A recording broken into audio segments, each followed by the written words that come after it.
नमस्कार दोस्तों, आपका E2S क्लासेज में फिर एक बार स्वागत करता हूं। मैं राकेश कुमार आज आपको मैथ के क्लास 9th के प्रश्नावली 1.2 के आपको सवाल बताने जा रहा हूं। 1.1 के आपके सवाल हो चुके, 1.2 के आपके सवाल ये जैसा कि आपको कहा गया नीचे दिए गए कथनों में सत्य असत्य आपको बताना, वो भी कारण के साथ, अगर है तो क्यों है क्यों नहीं है। तो इस प्रकार के आपको क्वेश्चन है। जैसा कि पहला क्वेश्चन आपका कह रहा है प्रत्येक अपरिमेय संख्या एक वास्तविक संख्या होती है। क्या कह रहा है, जो अपरिमेय संख्या वो वास्तविक संख्या होती है। तो ये हमें मालूम होना चाहिए वास्तविक संख्या क्या है। वास्तविक संख्या क्या होती है, लिखेंगे वास्तविक संख्याएं बराबर होती है आपकी परमेय और प्लस अपरिमेय। मतलब परमेय संख्या और अपरिमेय संख्या के योग को हम क्या कहते हैं, वास्तविक संख्या कहते हैं। इसलिए वो कह रहा है जितनी भी अपरिमेय संख्या क्या वास्तविक संख्या हो सकती है, जितनी भी अपरिमेय संख्या वास्तविक संख्या हो सकती है, बिल्कुल हो सकती है, क्योंकि अपरिमेय संख्या मिलाकर ही परमेय संख्या बना है। क्या लिखेंगे, सत्य लिखेंगे, सत्य, और लिखेंगे वास्तविक संख्या बराबर परमेय संख्या प्लस अपरिमेय संख्या।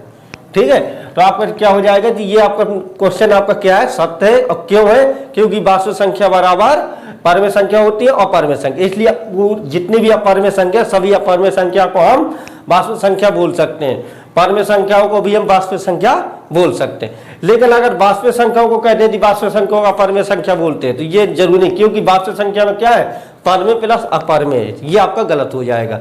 ठीक है, इस प्रकार से आपका दूसरा कह रहा संख्या रेखा पर प्रत्येक बिंदु अंडर एम के रूप में होता है, जहां एम क्या है, एक प्राकृतिक संख्या है। एम क्या प्राकृतिक संख्या, कह रहा है क्या यह संख्या रेखा में अगर प्रत्येक बिंदु एम हो सकता है अंडर रूट के अंदर, अगर यहाँ एम क्या है ये, तो क्या इसका मतलब ये जितनी भी संख्या है हमारी प्राकृतिक संख्या, क्या प्राकृतिक संख्याओं को हम अंडर रूट कर सकते हैं।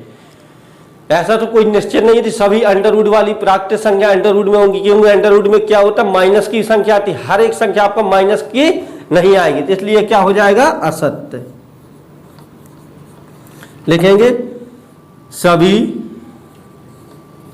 प्राकृतिक संख्याएं ऋणात्मक नहीं होती हैं, क्योंकि जितने भी अंडर रूट के अंदर अगर कोई वैल्यू है तो प्लस माइनस की होती है, तो माइनस की भी हो सकती है प्लस की, इसलिए हम ये कह नहीं सकते, पूर्णता नहीं कह सकते कि हाँ ये अंडर रूट एम आ सकता है, इसलिए ये क्या है आपका असत्य है। यहाँ पूर्णता कोई चीज नहीं होती है, वो चीज असत्य मानी जाती है। या तो 100% आपकी वो चीज होना चाहिए, अगर 100% आपकी शुद्ध है तो जब आप उसको असत्य लिखेंगे सत्य लिखेंगे, अन्यथा आपको अगर डाउट है तो असत्य सीधा डालेंगे। अब तीसरे नंबर की प्रत्येक वास्तविक संख्या एक अपरिमेय संख्या है। वही क्वेश्चन इसने यहाँ रिपीट कर दिया, कह रहा है जो वास्तविक संख्या है क्या परमेय संख्या हो सकती है। वास्तविक संख्या कभी अपरिमेय संख्या नहीं हो सकती, पूरी संख्या अपरिमेय हो सकती है, लेकिन सभी संख्या नहीं हो सकती, क्योंकि वास्तविक संख्या में क्या आता है, परमेय संख्या भी आती है अपरिमेय संख्या, इसलिए ये क्या हो गया आपका, ये भी आपका असत्य हो गया। छोटा छोटा सा कारण लिखना है इसमें, हो गया। लिखेंगे वास्तविक अपरिमेय संख्या, वास्तविक संख्या बराबर सीधा लिखेंगे, वास्तविक संख्या बराबर होता है क्या आपका, अपरिमेय प्लस परमेय।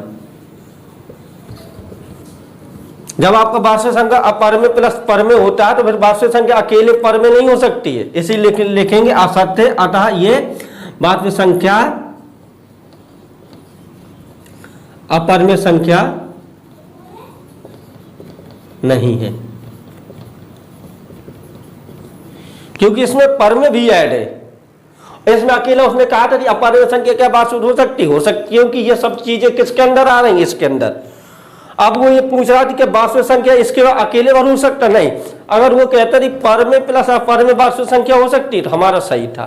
उसने अकेले अपरिमेय पूछा था, अकेले नहीं इसमें आ सकता कोई चीज, लेकिन इसके अंदर ये चीज आ सकती है। ठीक है, अब आप देखिए दूसरा सवाल, आपका दूसरा क्वेश्चन ये, क्या सभी धनात्मक पूर्णांकों के वर्गमूल, क्या सभी धनात्मक संख्याओं के वर्गमूल अपरिमेय संख्या होती है। मतलब अपरिमेय संख्या वो कह रहे जितनी भी संख्या है आपकी उनका अगर मैं वर्गमूल करता हूं धनात्मक संख्याओं को, माइनस वालों का नहीं, धनात्मक संख्याओं के अगर मैं वर्गमूल करता हूं तो अपरिमेय संख्या आएगी, क्या ऐसा निश्चित है? अगर कह रहा नहीं है तो एक ऐसी संख्या के वर्गमूल का उदाहरण दीजिए जो एक परमेय संख्या हो।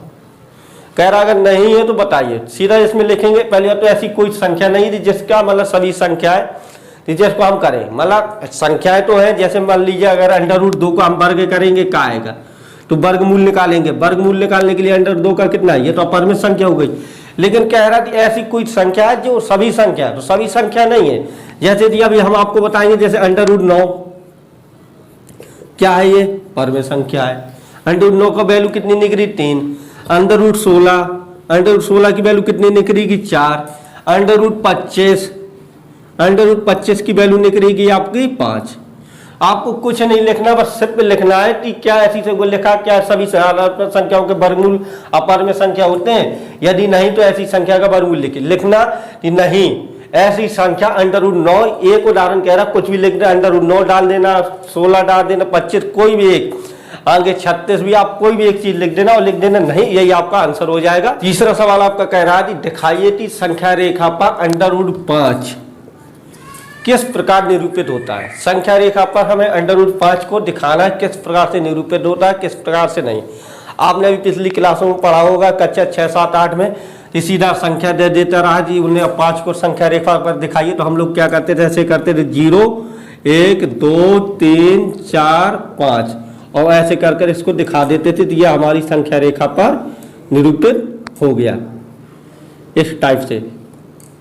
अब वो कह रहा अगर √5 को हमें दिखाना तो किस प्रकार से दिखाएंगे, तो √5 के लिए आप देखिए क्या करेंगे।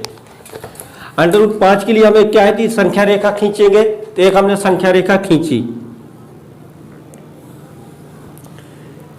1 2, ये बराबर बराबर गैप में होना चाहिए, ये कोई भी आपका गैप बराबर अलग ना होना चाहिए। आप बराबर बराबर गैप में करेंगे 1 2 3 4। इस साइड भी ऐसे कर लेंगे, -1 -2 -3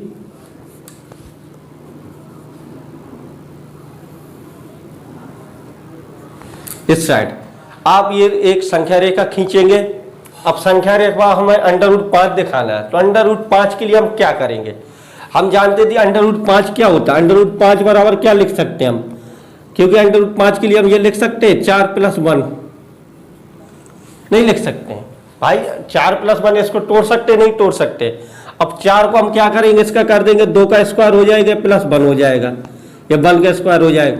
जब स्क्वायर से बाहर वैल्यू निकल के आएगी तो 2 + 1 निकल के आ जाएगी, नहीं निकल के आ जाएगी। तो हमको क्या करना है, इसमें सीधा हमको लिखना है कि 2 + 1 आपका क्या है, इसको ये करना है। तो इसमें हमें 2 को मान लेना है, हमें क्या मानना है 2, क्योंकि आपने पाइथागोरस में देखी होगी, पाइथागोरस में आपने पढ़ा होगा कि पाइथागोरस में आपने पढ़ा होगा कि कर्ण का स्क्वायर बराबर लंब का स्क्वायर प्लस आधार का स्क्वायर।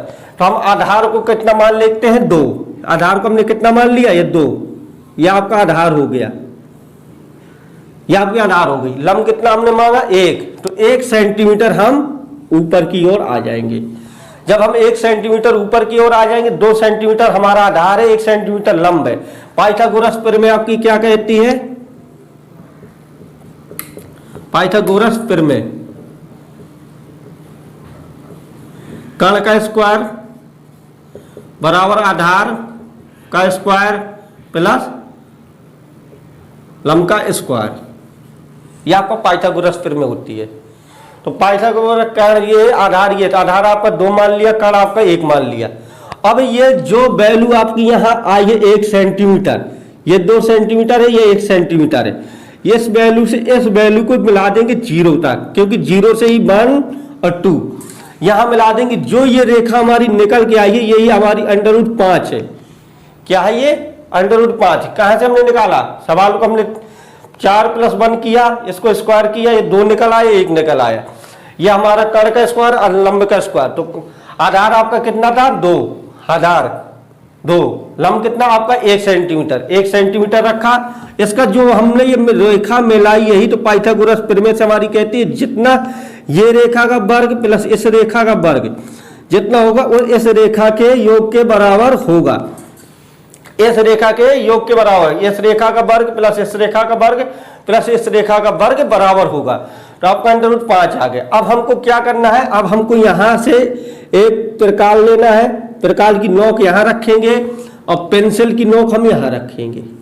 अब इसको लेकर हम एक चाप मारेंगे ऐसा, इस टाइप से। आप जब चाप मारेंगे तो सीधा एक चाप आपका आएगा, जो चाप आपका ये आएगा, ये पूरी रेखा जितने पर आपका काम कर रही है ये पूरी रेखा, ये रेखा आपकी अंडर रूट 5 ही कहलाएगी। ये रेखा प्लस ये रेखा जितने में आपका ये हो, ये आपका संख्या रेखा में अंडर रूट 5 में है।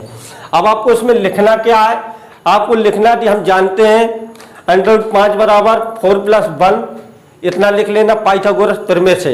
ये लिखने की जरूरत नहीं, अगर लिख सको तो लिख देना। इसके बाद लिखना थी ओ, इसको मान लेना, देख कोई भी बिंदु मान लीजिए ए, इसको मान लीजिए बी, इसको मान लीजिए सी। लिखो थी ए बी बराबर 2 सेंटीमीटर आधार, और फिर क्या लिखेंगे बी सी बराबर 1 सेंटीमीटर लंब, और लिखेंगे ए और सी, ए सी बराबर अंडर रूट 5 कर्ण। इतना आपने लिख दिया। फिर लिखा कि बिंदु ओ से बिंदु सी को माप लेकर, एक प्रकार की नोक से एक माप लेकर एक चाप लगाया। जो बिंदु यहाँ पर ओ बी सी हो गया, तो जो बिंदु डी पर आपका काटता, अतः ये रेखा हमारी संख्या रेखा अंडर रूट 5 को निरूपित करती है। बस इतना आप लिख दीजिए, ये आपका सवाल हो गया। अगर आपको किसी भी सवाल में अगर डाउट हो, अगर समझ में ना आए, आप कमेंट करिए, उस सवाल को हम दोबारा आपको लेकर समझा देंगे। अगर अच्छा लगा हो तो लाइक करिए, शेयर करिए, और सभी प्रश्नावलियों के लिए इसी प्रकार से एक एक करके आपको सभी प्रश्नावलियों के सवाल आपको डेली बेस पे मिलते रहेंगे। आप बने रहिए हमारे E2S क्लासेस के साथ।